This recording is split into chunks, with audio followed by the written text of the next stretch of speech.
Le agradecemos al doctor Mauricio Vargas, director de Políticas de Defensa y Seguridad del Ministerio de Defensa, por acompañarnos hoy. Y le damos la bienvenida al doctor Alejandro Reyes, quien siendo muy joven, y por esos azares de la política colombiana, estuvo como gobernador encargado del Putumayo. Corrían los años 70 y este abogado de la Universidad Javeriana llegó convencido de que se dedicaría a la sociología y a un tema que lo obsesionaba, el mundo agrario. Como investigador del CINEP hizo denuncias inolvidables, como la cruel persecución que sufrían los indígenas guaivos en la Amazonía. En concreto, realizó la primera documentación exhaustiva sobre cómo el narcotráfico y los paramilitares se apropiaron de las tierras más productivas del país. En su libro más reciente, Guerreros y Campesinos, dejó plasmada una ruta posible para enfrentar el problema de la tierra y la violencia. Fue el cerebro del capítulo de tierras de la Ley de Víctimas y el asesor del Ministerio de Agricultura con más influencia en las políticas de restitución y titulación de tierras que pueden significar un salto histórico en democracia y desarrollo para el país. Démosle la bienvenida al doctor Alejandro Reyes, asesor para la restitución de tierras del Ministerio de Agricultura y Desarrollo Rural.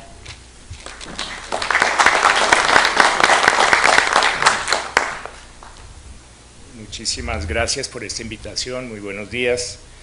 Yo me excuso porque yo ya no estoy usando presentaciones en PowerPoint. Me parece que los medios audiovisuales producen una especie de disociación de la mente entre la imagen, la diapositiva y el texto oral.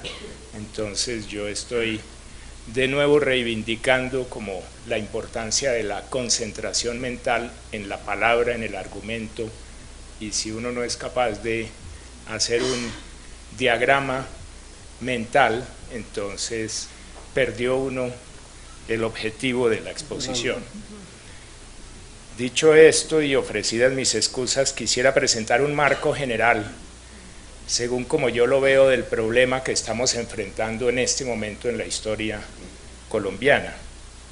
Nosotros hemos venido en un conflicto ininterrumpido, por lo menos desde la década de los años 20 del siglo pasado, en una especie de megaconflicto por la tierra.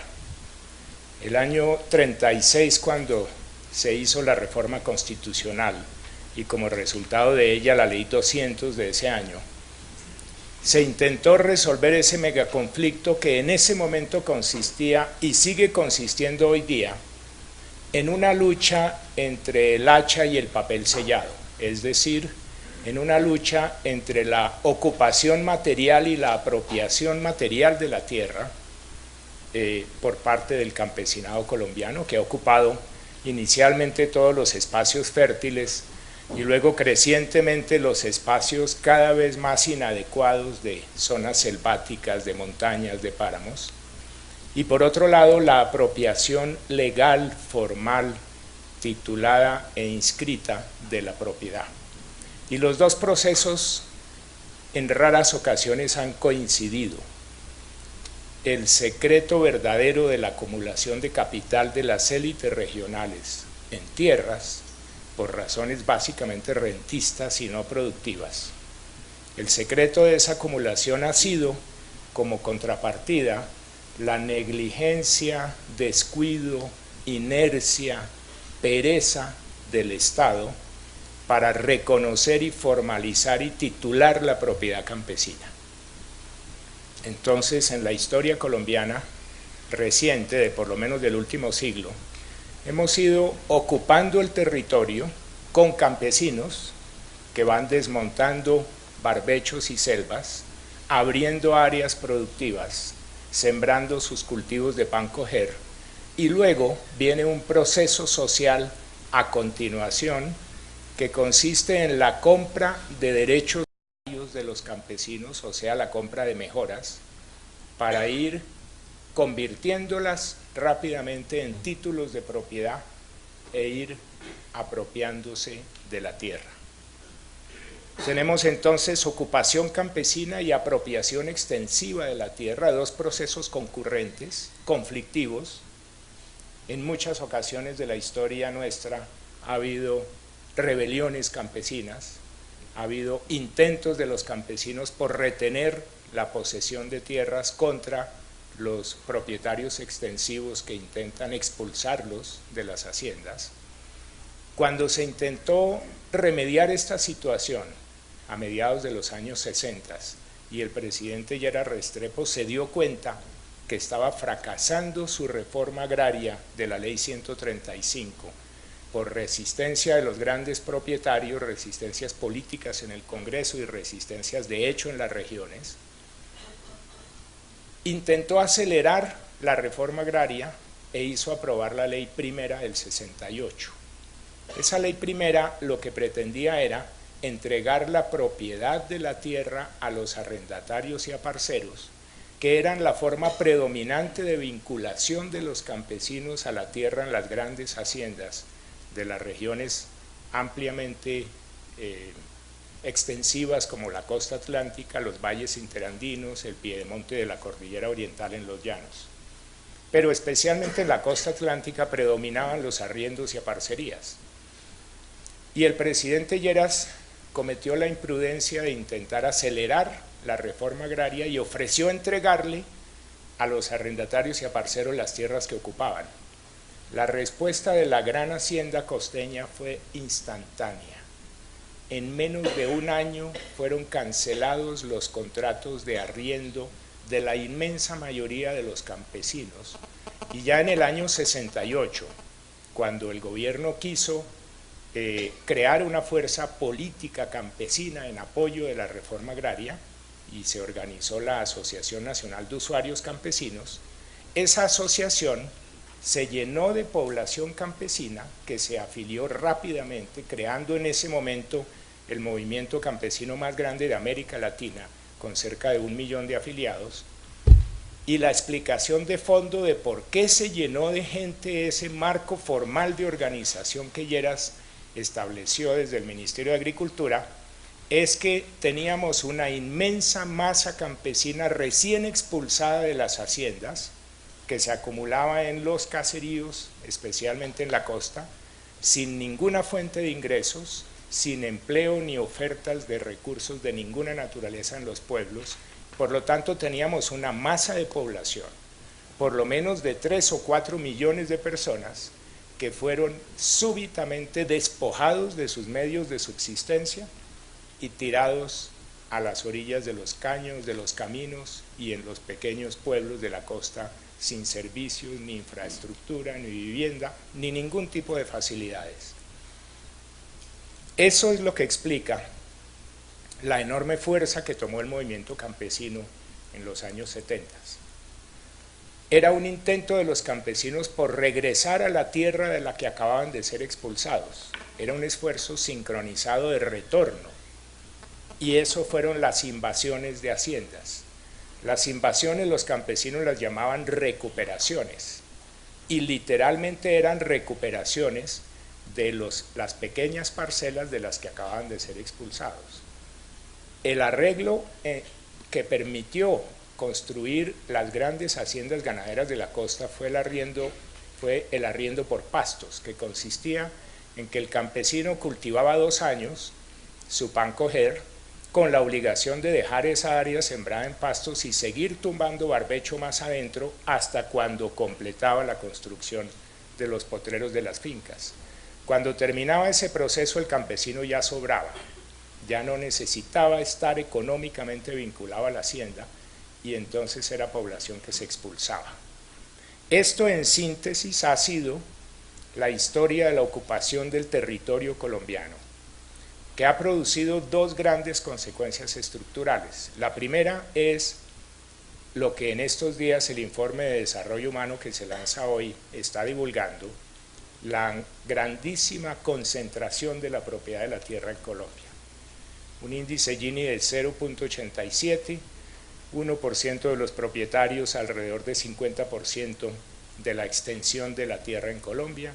En el otro extremo, las cifras son terribles, tenemos cerca de 2.200.000 familias campesinas que en conjunto no tienen más allá del 20% de la tierra colombiana, de tal forma que el efecto estructural de esta muy mala distribución y polarización de la ocupación del territorio entre campesinos sin derechos de propiedad, sin títulos, informales, y grandes propietarios titulados, formales, con escrituras registradas, que en lo general no usan sino extensivamente la tierra, con muy baja productividad, con menor pago de impuestos y capturando las rentas de la tierra que la sociedad debería tener para la producción y para la satisfacción de necesidades campesinas. Este cuadro nos ha colocado al campesinado en los peores nichos ambientales y ahora, frente a cambio climático, estamos viendo las consecuencias. Los ha colocado en las selvas, haciendo toda una colonización de las selvas amazónicas y ahora activísimamente la colonización de las selvas del Pacífico. Ha colocado a los campesinos subiendo por las cordilleras, llegando hacia los páramos, produciendo procesos de erosión cada vez más severos en la geografía colombiana. Y finalmente ha colocado a los campesinos en las zonas de alto riesgo ambiental de los humedales, las ciénagas y los playones de las grandes cuencas hidrográficas. Tenemos entonces un serio problema de distribución de la población campesina en el territorio productivo. El grueso del campesinado está situado en tierras poco productivas y con graves restricciones ambientales, y la gran propiedad está situada en los mejores valles, subutilizando la tierra con algunas excepciones regionales. Este cuadro, por supuesto, no coincide si uno mira la parte plana del Valle del Cauca o las grandes regiones cafeteras de las cordilleras, o las grandes zonas del arroz o del algodón, o la nueva economía de los cultivos de palma que va surgiendo, porque todos esos productos citados implican una utilización eficiente, intensiva, productiva, social y económicamente de la tierra para el país. Pero el marco general de usos del suelo y de conflictos de uso del suelo sigue las grandes líneas que he estado intentando dibujar.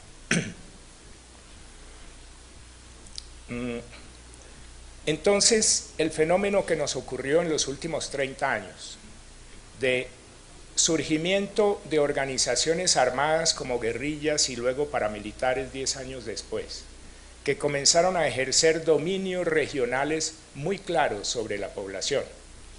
Hace 10 años era muy fácil para cualquier colombiano decir cuáles eran las regiones de Jorge 40, de Mancuso, las regiones de Don Berna, las regiones de la Casa Castaño, los dominios de las FARC en distintas regiones del país o del ELN. Hoy día el mapa se ha desdibujado bastante por acción de la seguridad democrática y el intento de recuperar control territorial por el Estado en los últimos 10 años, pero la realidad subyacente es la de que el campo colombiano ha ido reemplazando lo que podría llamarse el dominio estatal sobre el territorio por unos dominios armados irregulares. En buena medida, los dominios paramilitares fueron más congruentes, digámoslo así de una manera muy suave, más congruentes con la presencia estatal, con la presencia de las Fuerzas Armadas en el territorio. Colombia ha comenzado ya a destapar, la justicia ha comenzado a destapar innumerables casos de complicidades entre altos oficiales y jefes paramilitares, de tal forma que hemos tenido unas estrategias de asociación del Estado con algunas fuerzas privadas para recuperar controles y dominios en cabeza del Estado por interpuesta persona, por medio de grupos armados irregulares.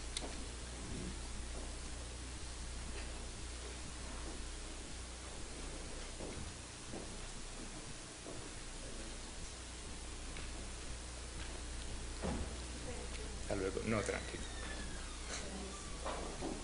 Bueno.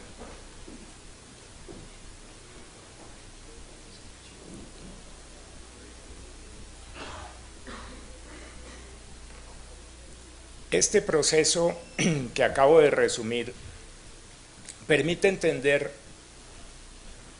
que el despojo de la tierra que se ha acelerado en los últimos 20 años en Colombia, y es un despojo que lo han agenciado todos los grupos, se reparte más o menos por mitades entre grupos paramilitares y guerrillas, un poquito menos guerrillas, un poco más grupos paramilitares según la región que uno estudie.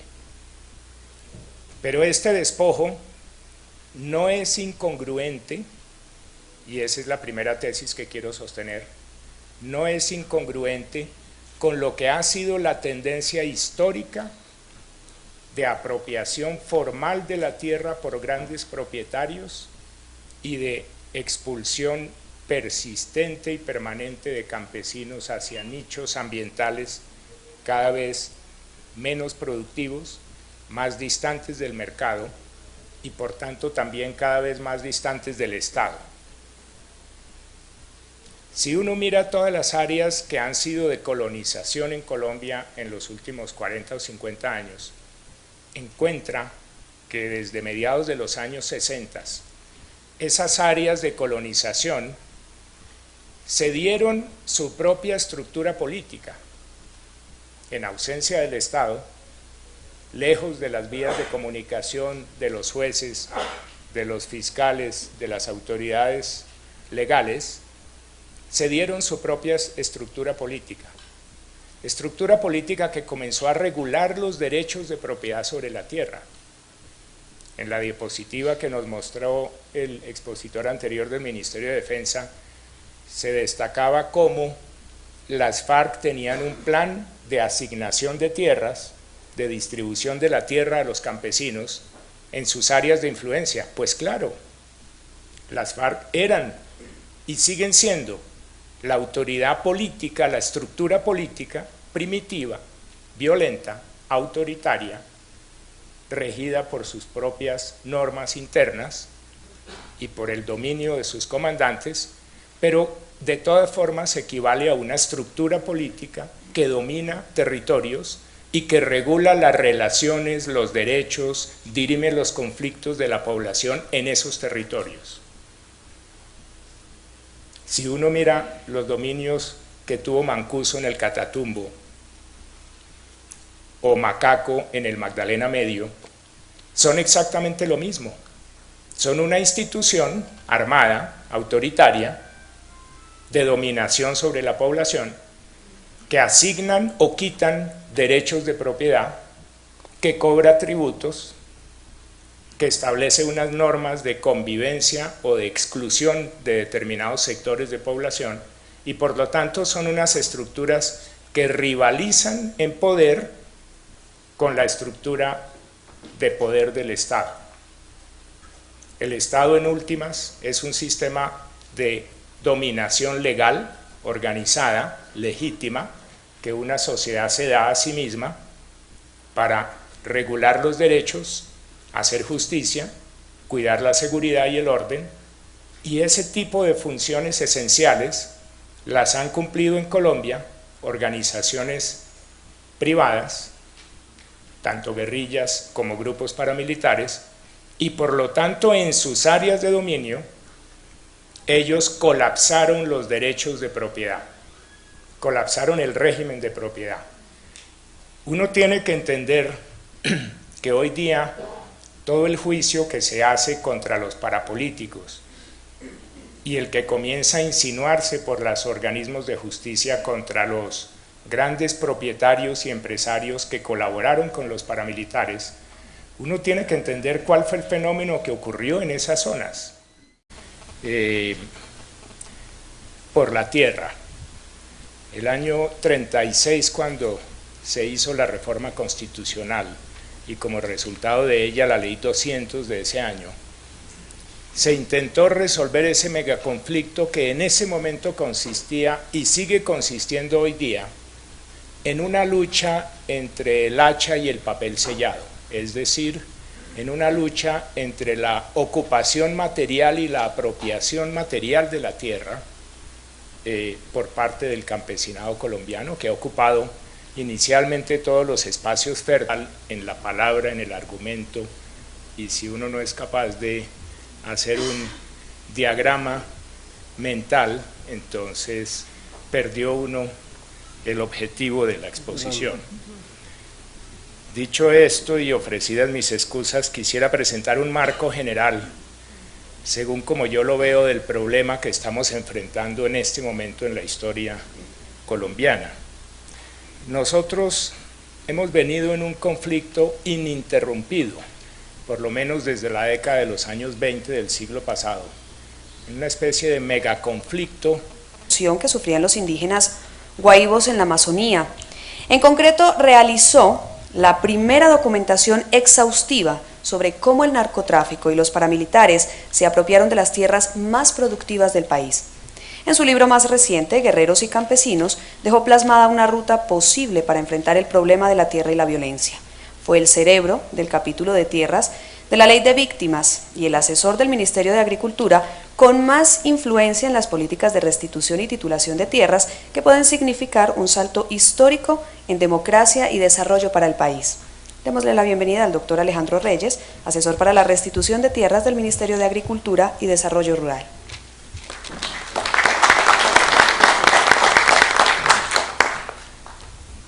Muchísimas gracias por esta invitación, muy buenos días. Yo me excuso porque yo ya no estoy usando presentaciones en PowerPoint. Me parece que los medios audiovisuales producen una especie de disociación de la mente entre la imagen, la diapositiva y el texto oral. Entonces yo estoy de nuevo reivindicando como la importancia de la concentración mental. Le agradecemos al doctor Mauricio Vargas, director de Políticas de Defensa y Seguridad del Ministerio de Defensa, por acompañarnos hoy. Y le damos la bienvenida al doctor Alejandro Reyes, quien siendo muy joven, y por esos azares de la política colombiana, estuvo como gobernador encargado del Putumayo. Corrían los años 70 y este abogado de la Universidad Javeriana llegó convencido de que se dedicaría a la sociología y a un tema que lo obsesionaba, el mundo agrario. Como investigador del CINEP hizo denuncias inolvidables como la cruel persecución